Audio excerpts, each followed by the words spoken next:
Olá, seja bem-vindo a mais uma edição do Panorama. No programa de hoje vamos falar sobre a violência contra a mulher.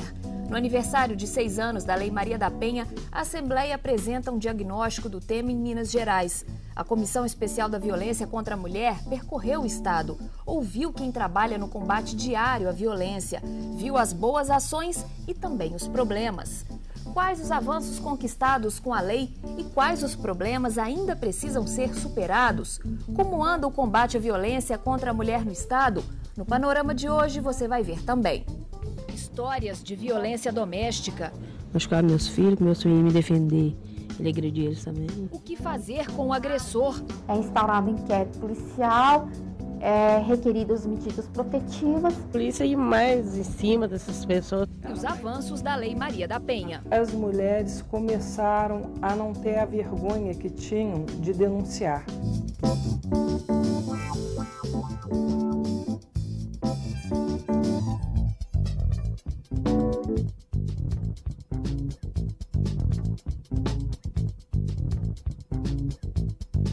Para falar sobre o assunto, nós convidamos a deputada Luzia Ferreira, relatora da Comissão Especial da Violência contra a Mulher, e Nívia Mônica Silva, promotora de Justiça. Muito obrigada pela participação de vocês. E a gente começa com a seguinte questão. Hoje no Brasil são, todos os anos, assassinadas 4.000 mulheres. É um número muito alto ainda, né, gente? O que a senhora acha? Altíssimo, altíssimo. Por que tão alto ainda? Eu penso que ainda as mulheres ainda não conseguem detectar, talvez, no início dos relacionamentos, os problemas, né, que eles possam vir a ter, né? Às vezes relevam pequenas agressões, né? Isso, acredito eu, que a lei tem contribuído para que a mulher se encoraje e possa, desde logo, tomar as medidas necessárias para um afastamento, para uma reconstrução de uma vida independentemente do agressor.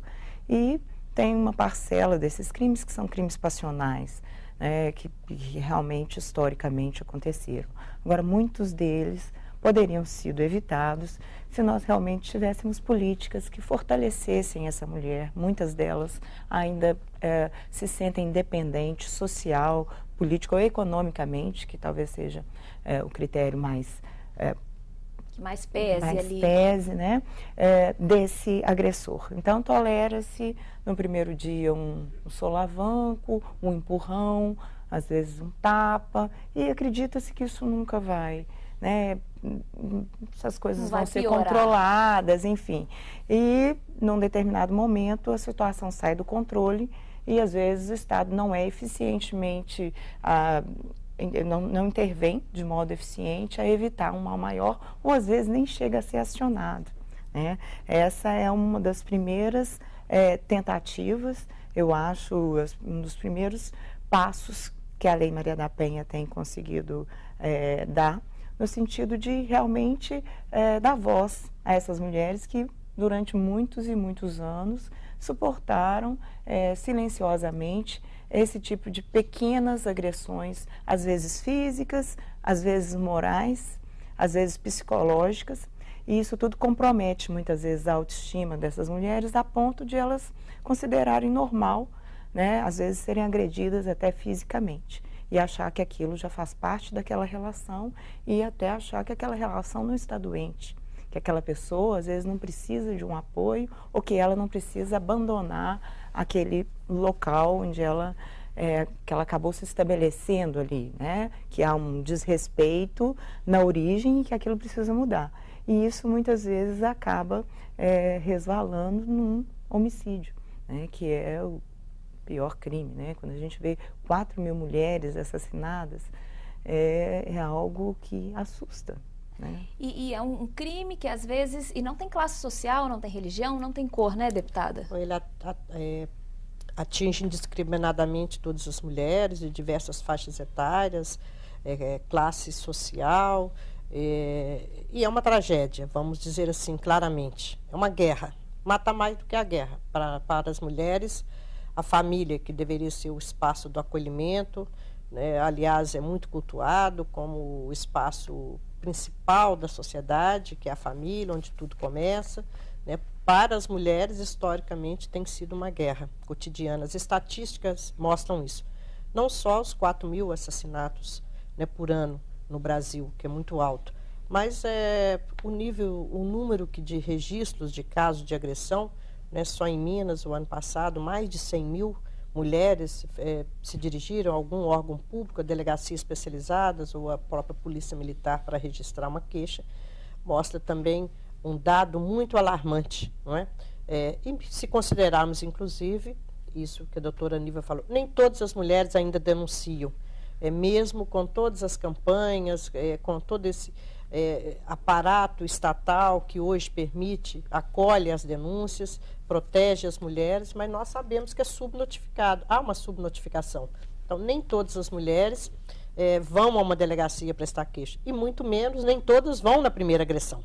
Então, mostra que muitas, quando chegam à delegacia, relatam mesmo que aquilo fez parte da vida dela por longos anos.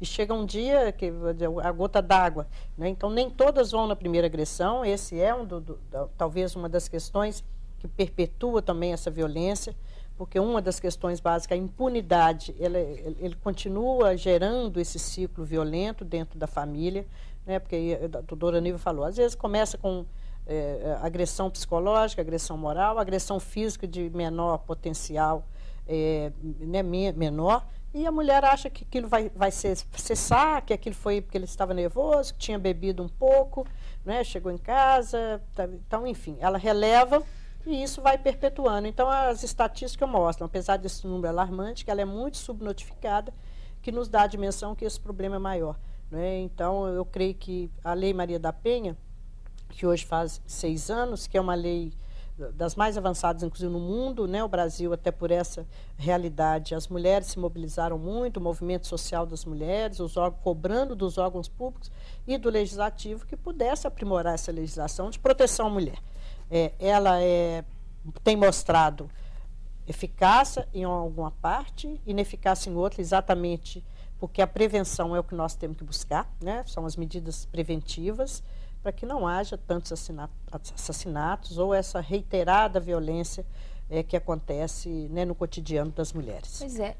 Agora, acredito eu que o que pode potencializar a eficiência de uma medida preventiva seria não só nós nos alarmarmos com esse número, que realmente é um número alarmante, mas usarmos esses números com mais profundidade, tratarmos esses números, conhecer cada um desses casos por uma universidade, enfim, o Ministério da Justiça, porque é uma causa que diz respeito ao Brasil como um todo, e a partir daí identificar o que se repete nessas histórias, né? Como que isso foi tratado em cada um dos casos, onde, porque é a partir dos fatos em si, porque as histórias em geral, acredito eu que a conclusão vai ser que as histórias são muito parecidas, né? Quando alguém procura a deputada pela comissão, ou enfim, na atuação pregressa dela, ou mesmo quando se chega ao escritório de um gabinete, de um promotor de justiça, as histórias são muito parecidas, né? Agora, algumas peculiaridades regionais vão estar presentes, então, qual a prevenção eficiente para cada caso, ou mesmo como preparar, né, aquela mulher para se prevenir, se precaver e dar mesmo poder a ela, alternativas, de modo que ela não precise se submeter àquilo e não precise agravar. E às vezes uma estatística, olha, de cada 80 casos que aconteceu isso, que é o que a senhora está me relatando, 9 acabaram assim assado. 18 acabaram assim. Talvez isso nos dê argumentos. Países que conseguiram reduzir muito esse número de homicídio contra mulheres, e não digo países em desenvolvimento como o nosso, países desenvolvidos também enfrentam esse fenômeno, que é cultural, que é histórico, E eles conseguiram com estatísticas, mas estatísticas específicas, como essas mulheres são mortas, em que circunstâncias, o que precedeu, o que desencadeou imediatamente essa ação, né? Até mesmo, quem sabe, para dizer que é necessária uma campanha para identificar algum aspecto sinais, de né? ciúme doentio, do que seja, né? Pois é, e vamos falar... Essa questão do que você está falando, o trabalho da comissão, nós identificamos que uma das grandes falhas que nós temos, e isso é geral, porque nós recebemos aqui, né, uma audiência da Comissão Parlamentar de Inquérito, que está no Congresso Nacional, foi feita aqui uma audiência pública, e também há um relato que é no Brasil todo. Há uma falta de estatísticas seguras, de fonte de dados unificadas, para, inclusive, identificar até um número mesmo. Quantas mulheres são vítimas de agressão anualmente no Brasil ou no estado de Minas Gerais? Com certeza a gente pode dizer isso. Por quê? Nem todas as cidades têm a delegacia especializada. Então, muitas vezes, essa denúncia vai para as delegacias ou de polícia civil comum ou mesmo militar que atende. Outras não chegam a dar queixa, mas vão no hospital, por exemplo. A mulher que é machucada, às vezes não quer dar queixa, mas ela vai buscar um atendimento médico. Isso não é registrado como violência doméstica. Então, a subnotificação também, ela vem em função de não termos dados confiáveis, unificados, para que esses dados possam servir de um planejamento de ação, como você está colocando. Identificar as causas, o que é mais comum. Então, uma das sugestões, inclusive, do nosso relatório é exatamente unificar a colheita dos dados de registros de casos de violência contra a mulher, para que o Estado possa, a partir desses dados, também fazer uma política mais eficaz de prevenção. Então, nós temos, desde mulher que possa ligar no 180, que é nacional, aqui a Secretaria de Segurança Pública, através das delegacias, Polícia Militar, Rede de Saúde, que são onde chega. Mas isso aqui, não, se você perguntar hoje, quantas mulheres foram vítimas de violência em Minas Gerais 2011, a gente tem essa estimativa aqui, mas ele não é seguro, porque esses dados não têm uma forma coletiva de tratar. Então, essa é a primeira debilidade que nós encontramos. Quer dizer, essa subnotificação, essa dificuldade de identificar lugares que tenham mais violência ou um perfil do agressor para que o Estado possa agir com políticas públicas, inclusive que já está claro que tem que ser intersetorial, né? Não pode ser só uma questão da segurança pública, da polícia, né? Civil e militar, tem que envolver assistência social, psicólogos, uma atenção multissetorial para que acolher não só a mulher, e acho que hoje nós temos que ter um patamar que dizer, nós temos também que tratar o agressor, né?